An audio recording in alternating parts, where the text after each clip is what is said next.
Para terminar essa parte nossa de funções, nós vamos falar um pouquinho de algumas outras funções que são importantes na descrição de certos fenômenos naturais. Nem todo fenômeno natural é descrito por uma função do tipo lei de potência, como é o caso da função linear ou da função parabólica. E, obviamente, existem outras funções de ordem superior que nós não colocamos, mas são as chamadas funções polinomiais, não é isso? Muito bem, mas existem algumas outras funções que são extremamente importantes. E nós queremos começar com algumas dessas. Nós não vamos poder cobrir todas, mas nós vamos cobrir algumas delas. E a primeira que eu vou cobrir é a função exponencial. A função exponencial é uma função que é definida como sendo uma função, aqui no caso de uma variável, que ela é do tipo um expoente, né? A variável independente está no expoente, né, de uma certa base. E como você pode ver, ela tem características matemáticas diferentes de uma função do tipo polinomial, que é o caso da linear e da quadrática. Vamos pegar um exemplo para ver como que a coisa acontece aqui, tá certo? Então, o exemplo que eu vou pegar, considerar aqui para a gente poder fazer um gráfico, é f de x igual a 2 elevado a x. Tá certo? Então, eu tenho, na verdade, para obter o conjunto imagem, né, os valores da função, eu tenho que realizar uma operação de exponenciação. E aqui eu posso colocar o valor do x para fazer uma tabela e o valor do y, que nós sabemos que é tradicionalmente o valor da função. Tá certo? E aí eu posso ter menos 3, menos 2, menos 1, 0, 1, 2, 3 e assim por diante. E qual é o valor da função? Bom, aqui é fácil, aqui seria 1/8, né? Porque 2 elevado a menos 3 é a mesma coisa do que 1 sobre 2 a terceira. Esse é 1/4. Esse é 1/2. Esse é 1, porque 2 elevado a 0 é 1. Esse aqui é 2, esse é 4, esse é 8, que aí começa a inverter. Então, esses são os valores, alguns valores que eu tenho aqui. É interessante notar que, a menos que eu tenha um negativo aqui na frente, a função exponencial é sempre positiva, né? Então, se a base for negativa, ela pode ser uma coisa que vai para cima e para baixo, dependendo da ordem do expoente. Mas com essas bases inteiras, se o sinal que tiver aqui é positivo, ela vai ser sempre positiva, porque não tem como fazer uma exponenciação e obter daí um número negativo. Se aqui tiver um sinal negativo, então, obviamente, a função será sempre negativa, então vai obedecer o sinal. Deixa eu fazer um gráfico agora, né? A gente colocou menos 1, menos 2, menos 3, o valor 0, 1, 2, 3. Aqui eu estou plotando o x e aqui eu vou plotar o y, que é o f de x. Quando eu tenho 0, o valor é 1. Então aqui eu vou ter que dividir 1, 2, 3, 4, 5, 6, 7, 8. Quando o valor é 0, eu tenho 1. Quando o valor é menos 1, na verdade nós temos meio. Então é algum ponto aqui no meio, não é? Do 1. Quando o valor é menos 2, eu tenho 1/4, que é um ponto mais próximo ainda do 0. E quando o valor é 1/3, é 1/8, que está na metade disso ainda. Quando eu tenho 1, eu tenho 2. Quando eu tenho 2, eu tenho 4. Quando eu tenho x igual a 3, eu tenho 8, que está aqui. Tá certo? Esses são os pontos que eu gerei aqui da minha função. E, obviamente, se eu colocar todos os... Se eu traçar a função por esses pontos, eu tenho uma função que vai explodir. Tá certo? Essa função certamente vai explodindo, porque é uma das características da função exponencial. A função exponencial, ela, quando você aumenta muito o expoente, no caso de um expoente positivo, ela necessariamente explode para o infinito. Então aqui a função vai crescer. indefinidamente para o infinito. Essa é uma característica da função exponencial. Por outro lado, quando eu vou muito para o expoente negativo, como nesse caso, ela vai tender ao valor zero. Tá certo? Então, a função exponencial é uma dessas funções interessantes que me permite continuamente ir levando coisas desde o zero até valores infinitos. Correto? E de uma forma que se escalona, né? De uma forma que vai escalonando, né? Que na maneira exponencial. Essa é a forma com que é a lei de escala aqui, vai ser essa lei exponencial. E a função exponencial, obviamente, tem um interesse muito grande, porque muitos fenômenos naturais acabam sendo de natureza exponencial. Né? Quando a gente ver derivada mais adiante, nós vamos entender por que quando eu tenho uma variação de uma grandeza proporcional àquela grandeza, eu acabo tendo como lei final uma exponencial. Eu peguei essa 2 elevado a x, e isso representa uma coisa importante. Esse exemplo que eu peguei representa uma coisa importante, né? Porque 2 elevado a x, deixa eu apagar aqui um pouquinho aqui a tabela, porque nós já fizemos o gráfico. 2 elevado a x é igual a 2 vezes 2 vezes 2 vezes 2, x vezes, né? Imaginando que o x seja inteiro aqui. Essa é uma lei que é o crescimento populacional. Imagine que cada 2 pessoas geram 2. Então eu tenho um casal que gerou 2. Então agora eles são 4. Aí cada um deles vai gerar 2. Então multiplica por 2. Dá 8. Cada um deles vai gerar 2. Multiplica por 2. Vai dar 16 e assim vai. Por isso que a gente costuma dizer que o crescimento populacional pode ser exponencial se simplesmente cada casal ou tiver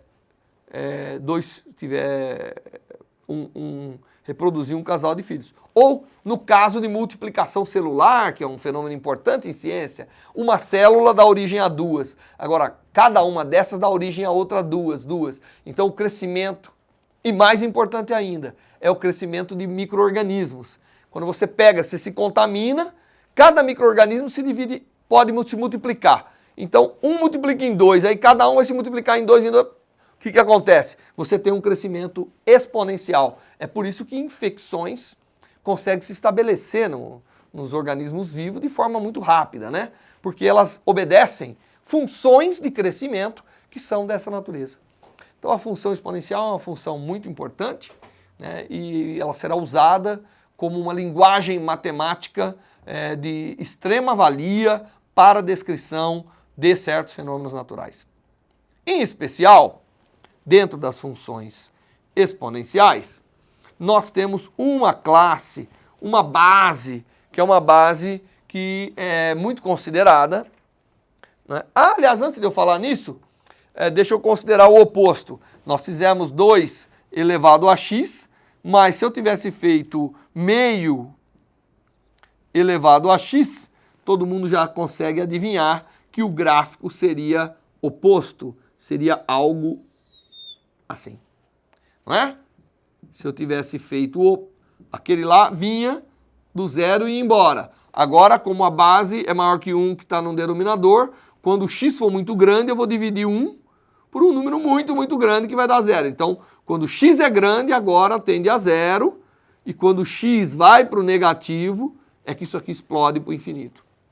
Só para lembrar que a inversão disso muda, né? Na verdade, o que você faz nessa situação, deixa eu mostrar para vocês uma característica que sempre vai acontecer, é o seguinte: quando você tem uma função, isso vale sempre, quando você tem uma função exponencial ax, ela é dessa forma. Se na verdade ela é dessa forma, a chamada 1 sobre ax é a reflexão especular dela, é a reflexão no espelho, como se aqui fosse um espelho. Tá certo? Então elas divergem e convergem a zero em extremos diferentes do eixo do x. Muito bem. Agora, existe uma função exponencial que a gente gosta muito em ciência, de um modo geral, que é quando a base é um número chamado número neperiano, o número de Euler, né? E é o chamado número de Euler, ou base neperiana, que a gente também costuma saber falar assim. Esse número E, ele tem um valor especial, 2,7183 e vai embora. E ele é importante porque muitos fenômenos da natureza serão leis exponenciais que têm esse número. Por isso que ele chama ele de exponencial natural, né? E as funções f de x igual a e elevado a x, de uma maneira geral, serão funções que vão corresponder a muitos dos fenômenos naturais. Como que esse número e aparece, vocês vão entender quando a gente aprender um pouquinho, como eu disse, né, dos cálculos um pouco mais avançados, principalmente o cálculo das derivadas. Então, a função exponencial com o número de Euler, com o número e, chamada base natural, e a chamada base natural aqui da exponencial, porque exatamente ela vai aparecer muito na natureza, né? Então é a base natural. E é uma função exponencial de grande valia para nós. Deixa eu dar um exemplo dessa função exponencial, aqui, né?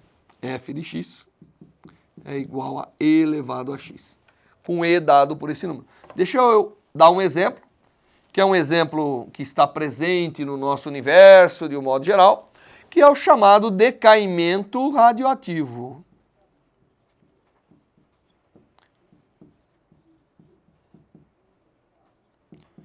Nós temos átomos e moléculas que são compostos, né, às vezes, de certos núcleos atômicos que são instáveis, eles acabam decaindo, eles acabam virando outros núcleos atômicos. Esse é o princípio principal da radioatividade natural. E quando eu tenho um certo volume aqui de núcleos, eu tenho algumas gramas, por exemplo, de urânio, né? Então eu tenho aqui um certo volume, ele é composto por muitos átomos, como a gente vai ver em estrutura da matéria. E o que vai acontecer é que lá dentro, os átomos os núcleos, né, mais precisamente, vão se transformando e vão emitindo para fora radiação e outras coisas mais que viremos aprender. O que importa é que se eu esperar, eu tenho uma amostra que tem um certo número N0 de núcleos. Se eu esperar um certo tempo t, eu vou ver que a amostra agora tem um certo número N desses núcleos. E N é igual a N0 vezes a exponencial do tempo dividido por uma constante que a gente chama de constante de vida média da amostra. É uma lei exponencial. Então, o decaimento radioativo é uma lei exponencial. E a gente vai ser capaz até de deduzir essa lei especial. Mas nós temos que ser capazes, obviamente, de expressar essa lei, né? Da forma matemática, é por isso que nós estamos aprendendo aqui as funções exponenciais com a base E, com a base natural. E esse decaimento, conhecer profundamente a lei, a função matemática que descreve o decaimento radioativo, é que me permite, por exemplo, a datação de rochas, a datação de seres vivos com espécies radioativas. Então a gente costuma usar muito o carbono, né? Carbono radioativo, que todos nós temos um pouquinho, porque durante a nossa vida a gente absorve carbono novo, então a gente tem uma certa concentração de carbono 13, que é carbono radioativo, e aí ao longo quando a gente morre, a gente para de absorver, para de comer, e aí vai decaindo, e eles vão virando carbono 12. E olhando essa quantidade que ainda resta na gente, de carbono radioativo, e entendendo que a lei é exponencial, né, eu sou capaz de, medindo os números, determinar quanto tempo aquilo existe. É assim que se determina tempo de fósseis e etc., né? Até um certo número de anos, de milhares de anos. Então, essa é a lei exponencial. Muito bem. Então, aprendemos as funções exponenciais, que é uma classe de função especial que merece muita atenção, porque muitos fenômenos naturais terão que ser expressos através dessas funções. Um outro grupo de funções são as funções logarítmicas.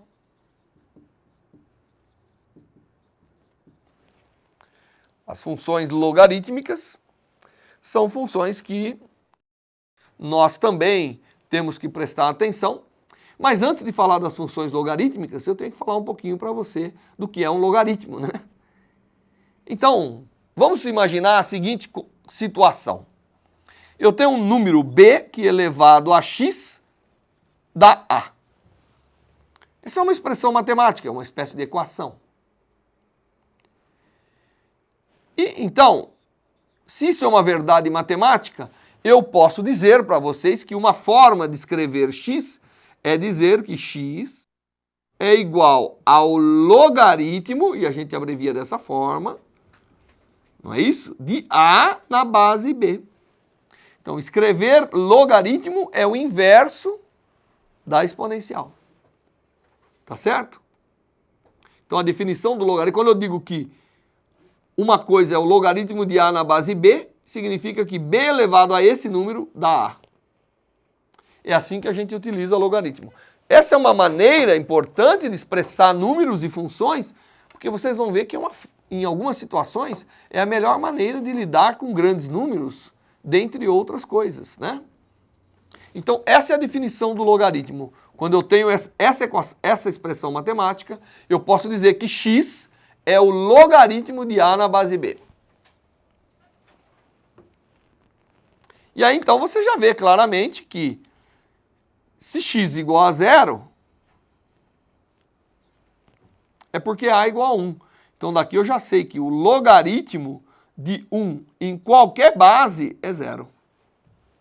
Porque qualquer número elevado a 0 vai dar 1. Essa é uma verdade matemática. Quando b, em especial, é o número de Euler que nós mencionamos anteriormente, então nós costumamos dizer que x é igual ao logaritmo natural, não preciso nem pôr a base, mas eu mudo a minha notação, não escrevo mais log, escrevo ln, logaritmo natural de a. Então, o logaritmo natural de um número é um número tal que e elevado àquele número dá o a. Certo? Bom, espero que essas definições de logaritmo estão ficando claras, porque elas são importantes para que a gente possa definir não só as propriedades dos logaritmos, né, mas como também as funções logarítmicas, que nós já vamos ver. Muito bem. Então, essa é a definição de logaritmos, e você pode ver que devido a essa definição, né, eu posso determinar algumas propriedades com os logaritmos. Uma delas é que se eu tiver o logaritmo numa base qualquer, quando eu não coloco nada, significa que b, a base, é igual a 10. Então, esses são os chamados logaritmos de base 10. Quando eu não coloco nada, só escrevo log, naturalmente se entende que aqui é base 10. Então, se eu tiver logaritmo de um número A1 vezes logaritmo de um número A2, eu vou escolher a base 10 aqui, para a gente poder trabalhar. Isso aqui significa o quê? Que 10 elevado a esse número x é igual a A1 vezes A2.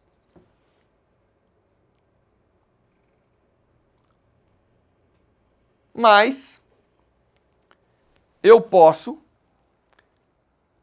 é isso, imaginar que isso aqui é 10 elevado a x1 vezes 10 elevado a x2, de tal maneira que x é igual a x1 mais x2. Isso é igual a A1 vezes A2. Mas se 10 elevado a x1 é A1, então x1 é o logaritmo de A1.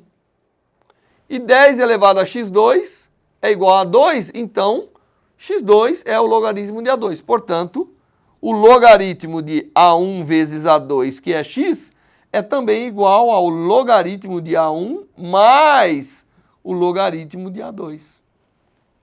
Porque o logaritmo é a função inversa da exponenciação.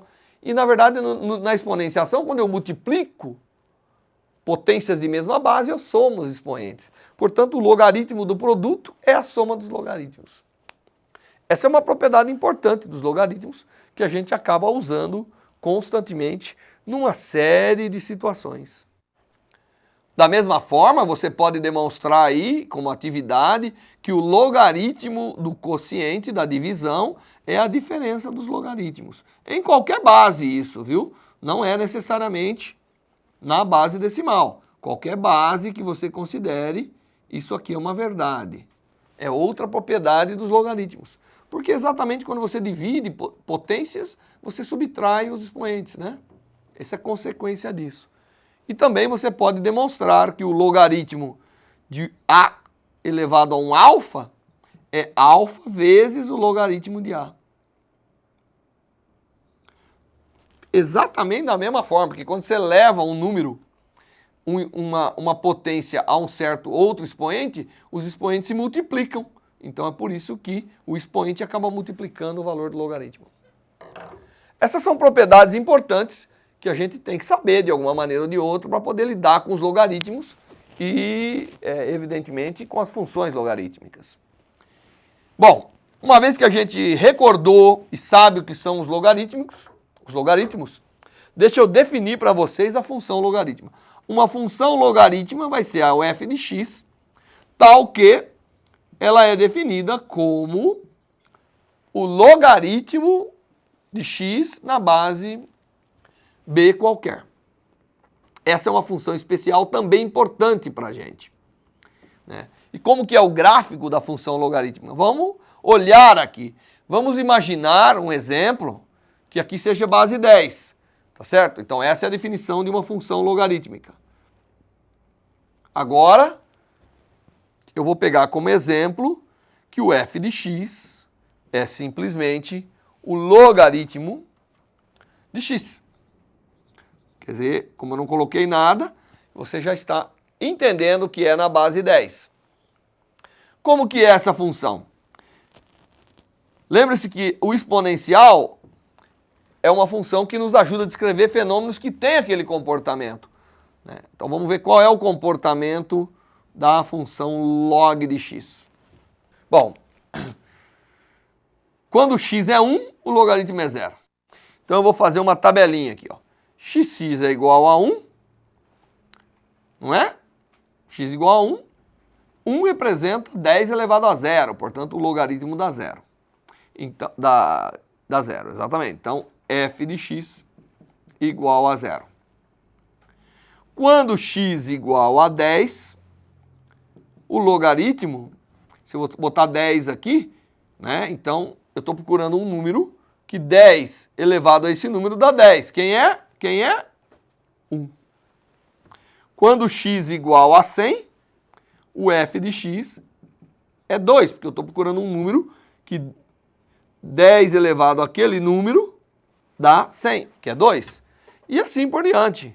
Nós poderíamos ir adiante. Agora, vamos imaginar que eu tenho 1 sobre 10. 1 sobre 10 é 10 elevado a menos 1.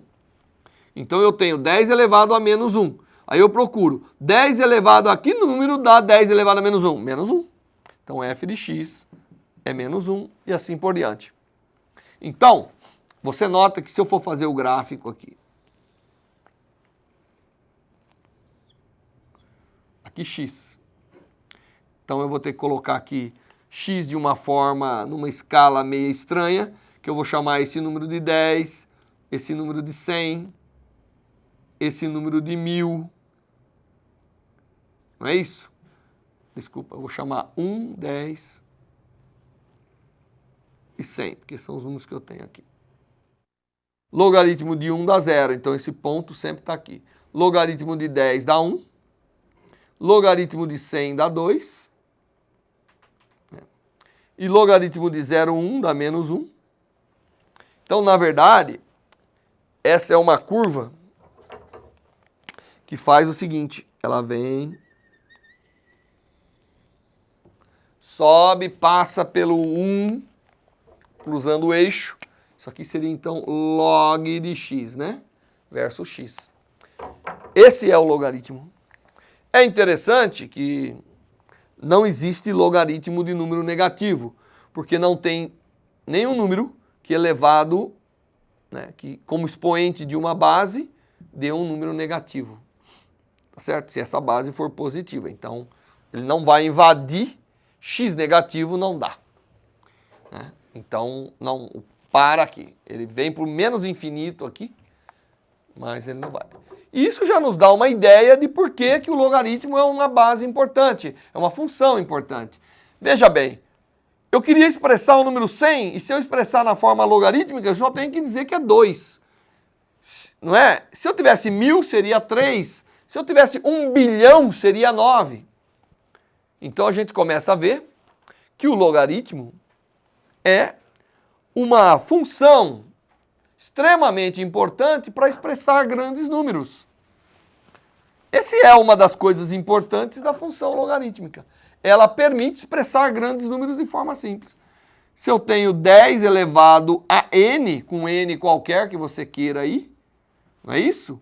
O logaritmo de 10 elevado a n, lembra aquela propriedade que eu mostrei? É exatamente n. Então, na escala logarítmica, eu expresso grandes números de forma a colocar apenas o seu expoente. Isso é importante quando você está falando de grandezas que variam de 0,1 a 1 bilhão. Como que você faz isso?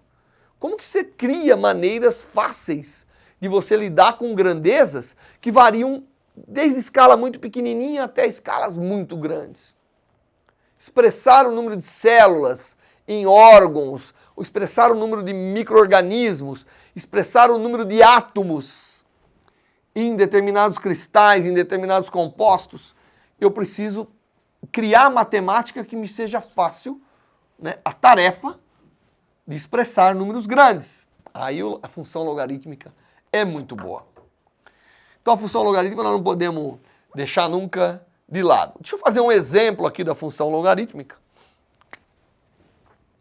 Um exemplo de equação com função logarítmica. Então nós temos 2 vezes o log de x menos 2 é igual a log de 3 menos 2x. Eu tenho grandezas logarítmicas que obedecem isso e eu quero descobrir quem é o x.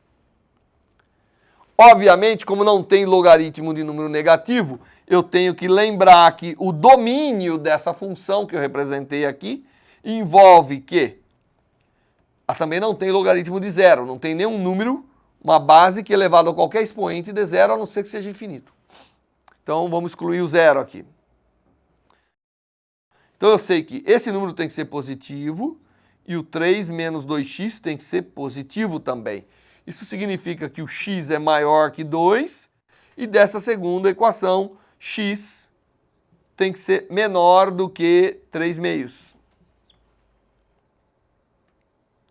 Maior que 2 e menor que 3 meios. Então, se eu representar aqui o eixo do x, eu tenho 2 e tenho 3 meios.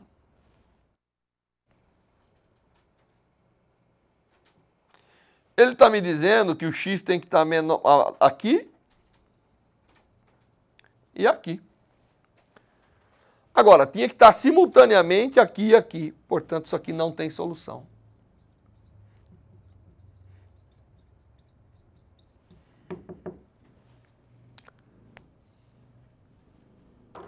Não é? Porque quando eu escrevo essa equação, eu tenho que garantir que isso aqui é positivo.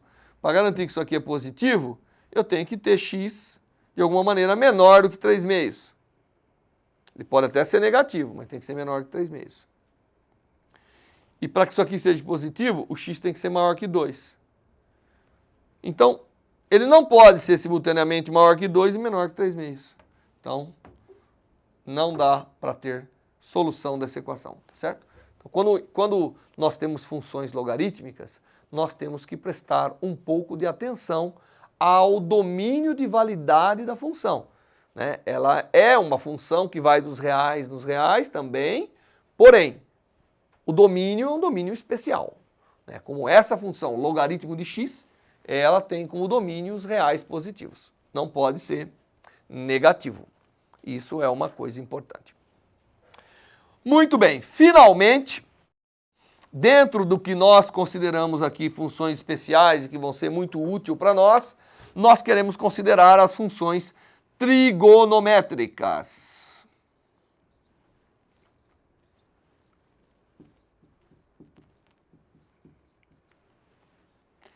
As funções trigonométricas são funções que fazem parte também do elenco de funções especiais e que aparecem muito na natureza para representar fenômenos naturais. Quando que elas aparecem? Bem, elas aparecem muito quando as coisas se repetem no tempo. Um exemplo disso, imagine uma cordinha fixa com um objeto que roda. E eu quero representar a posição dessa partícula, como se fosse um sistema de planetas. Deixa eu fazer mais bem feitinho. Vamos imaginar um planeta que gira em órbita circular ao redor do Sol. Então aqui está o Sol no centro e um planeta aqui. E eu quero expressar o movimento desse planeta. Como que eu faço? Todo mundo sabe que o movimento do planeta é periódico, ele se repete no tempo, não é? Por isso que nós temos os dias, os anos e assim por diante. Porque esses movimentos planetários são periódicos. E as funções que servem para lidar com esse problema são as chamadas funções trigonométricas, que são funções especialmente importantes para mostrar fenômenos periódicos na grandeza que eu estou considerando. Como que eu resolveria esse problema? Bom, eu resolveria da seguinte maneira. Eu quero resolver o problema do posicionamento do planeta. Esse planeta tem uma posição XY, certo? Que Y é essa e que X é essa. Então, uma das coisas que a gente faz é usar um ângulo aqui e usar as propriedades do triângulo retângulo, que diz que eu tenho como expressar o cateto adjacente em termos da hipotenusa. Aqui, obviamente, eu não falei nada, mas a órbita tem que ter um raio, que eu vou chamar de R. E a posição X do planeta, em cada instante, é exatamente o raio vezes o cosseno do ângulo θ. Isso a gente está utilizando aqui as características do triângulo retângulo, que eu vou reproduzir aqui embaixo. Essas são as chamadas relações trigonométricas do triângulo retângulo. Dado um triângulo retângulo, se esse ângulo é θ, se isso é hipotenusa, se isso é o cateto adjacente e se isso é o cateto oposto. A definição de seno do ângulo é o cateto oposto pela hipotenusa e a definição de cosseno do ângulo é o cateto adjacente pela hipotenusa. Então, toda vez que eu multiplicar a hipotenusa pelo cosseno do ângulo, eu projeto, eu tenho o cateto adjacente, que é a posição X aqui. Por outro lado, a posição Y é igual a R vezes o seno do ângulo. Lembrando as relações trigonométricas do triângulo retângulo, que vocês aprenderam lá em geometria e que a gente tem que recordar a todo momento. Então, essa é a definição, na verdade, do seno e o cosseno. Seno e cosseno nasceram de uma análise do triângulo retângulo. Eles são extremamente importantes para o triângulo retângulo. Tá certo? Eu só vou escrever aqui que no triângulo retângulo, seno do ângulo é o cateto oposto pela hipotenusa e o cosseno do ângulo é o cateto adjacente pela hipotenusa. E isso tem que ficar sempre aí marcadinho para vocês. Mas quem que varia durante a trajetória do planeta? É o ângulo θ. Então o ângulo θ, eu chamei de θ aqui, mas é uma variável. E na verdade as posições do planeta, as coordenadas do planeta, estão representadas por funções que a variável vem aqui dentro. Então é um cosseno e um seno, e essas são as funções trigonométricas. Na verdade as funções trigonométricas mais poderosas, vamos dizer, que nós temos, são exatamente o seno e o cosseno. E as outras que vão aparecer daqui a pouco são funções que derivam do seno e cosseno e que também são importantes para expressar grandezas que variam no tempo, periodicamente. Porque aqui o planeta vai dar uma volta, depois ele vai voltar aqui. O ângulo, quando vai passar de 0 a 360, começa a repetir. E a posição, então, começa a se repetir. E aí, então, nós utilizamos as funções trigonométricas. Então, eu dei um exemplo aqui, onde as funções trigonométricas são de grande interesse e nós imaginamos como que nós vamos descrever algumas coisas em astronomia se a gente não utilizar as funções trigonométricas. Então, elas são de fato muito importantes.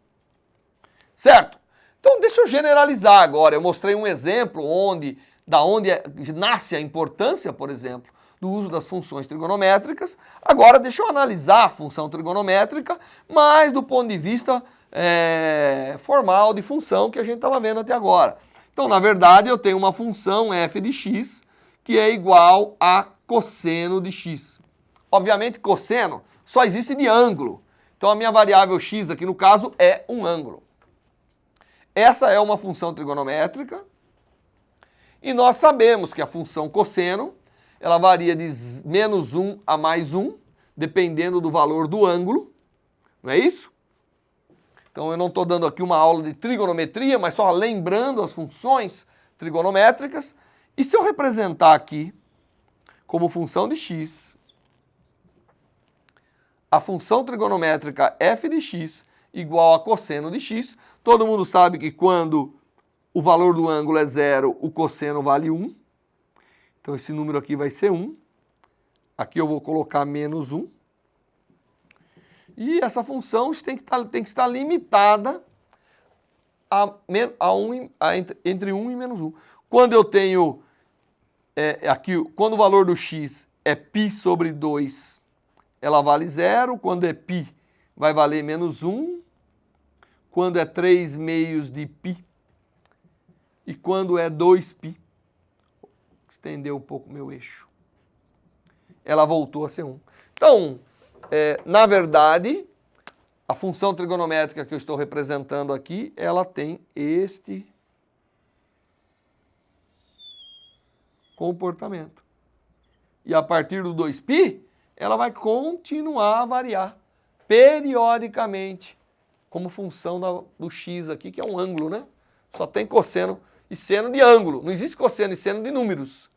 Seno e cosseno é sempre de ângulos. Portanto, as funções trigonométricas lidam com ângulos. Ah, mas é o tempo? Não. A gente converte grandezas de interesse em ângulos. Sempre. Quando tem rotação, a gente define velocidade de rotação e define o ângulo de rotação. A gente nunca burla esse princípio de que seno e cosseno tem que ser de ângulo. Então, aqui eu tenho a função cosseno de x, né? Que é uma função trigonométrica importante. Essa é cosseno de x. Outra função importante é o seno de x. Então, nós já havíamos definido lá atrás. Então, deixa eu colocar aqui. Outra função trigonométrica importante é o seno de x. E o seno de x também varia de menos 1 a 1.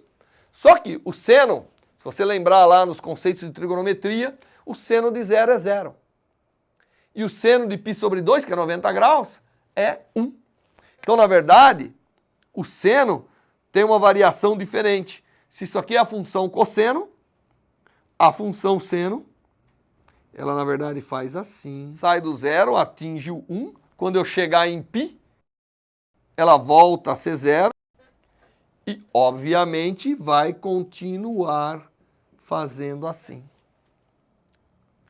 Certo? Essa é a função seno. Aqui é a função seno de x. Certo? Então, ela tem essa variação.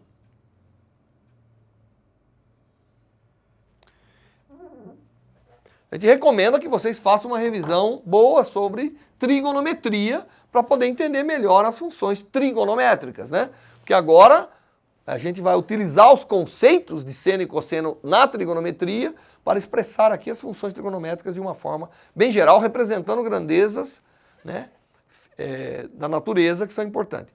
Então, novamente, as funções trigonométricas são importantes, seno e cosseno pelo menos, para coisas, elas sempre vão aparecer quando você tem fenômenos que são periódicos, que se repetem no tempo, exatamente por essa característica que ela tem, de que toda vez que o ângulo anda 2π, ela começa a repetir de novo. A função seno e cosseno não são as únicas funções trigonométricas de interesse nosso. Embora a gente representou aqui as funções trigonométricas seno e cosseno, existem muitas outras funções. Por exemplo, a função tangente, f de x igual a tangente de x. Por definição, essa é o seno de x sobre o cosseno de x. Em muitas situações, nós teremos, vai aparecer lá, o seno sobre o cosseno, que é a tangente. Tá certo? E como que é a função tangente, professor? Como que é o gráfico dela? Então aqui eu vou representar o x, aqui seria π sobre 2, aqui seria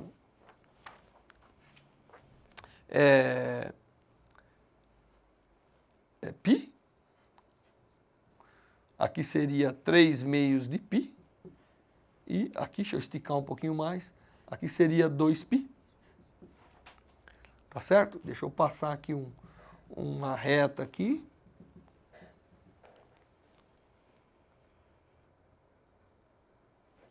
Outra reta aqui. São pontos importantes para o nosso gráfico. E aqui eu vou representar a tangente de x.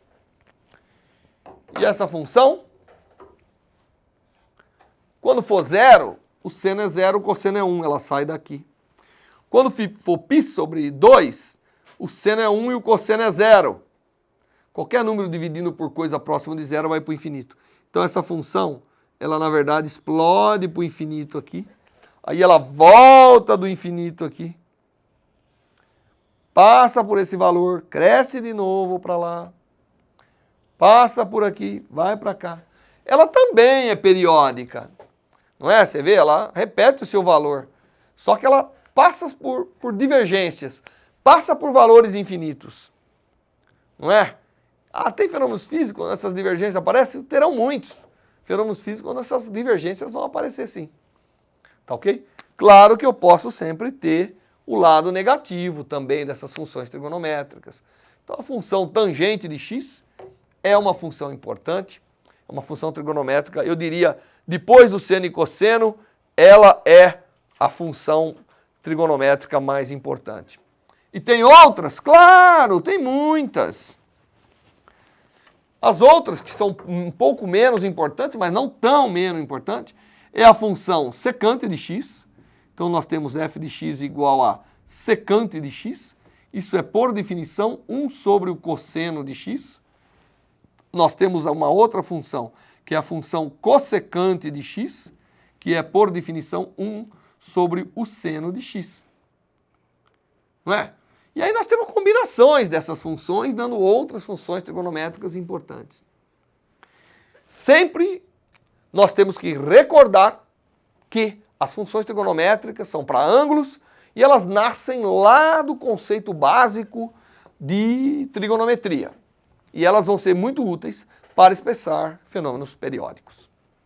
Bem, com essa aula nós cobrimos as funções que a gente considera que são importantes e que vão aparecer no nosso curso.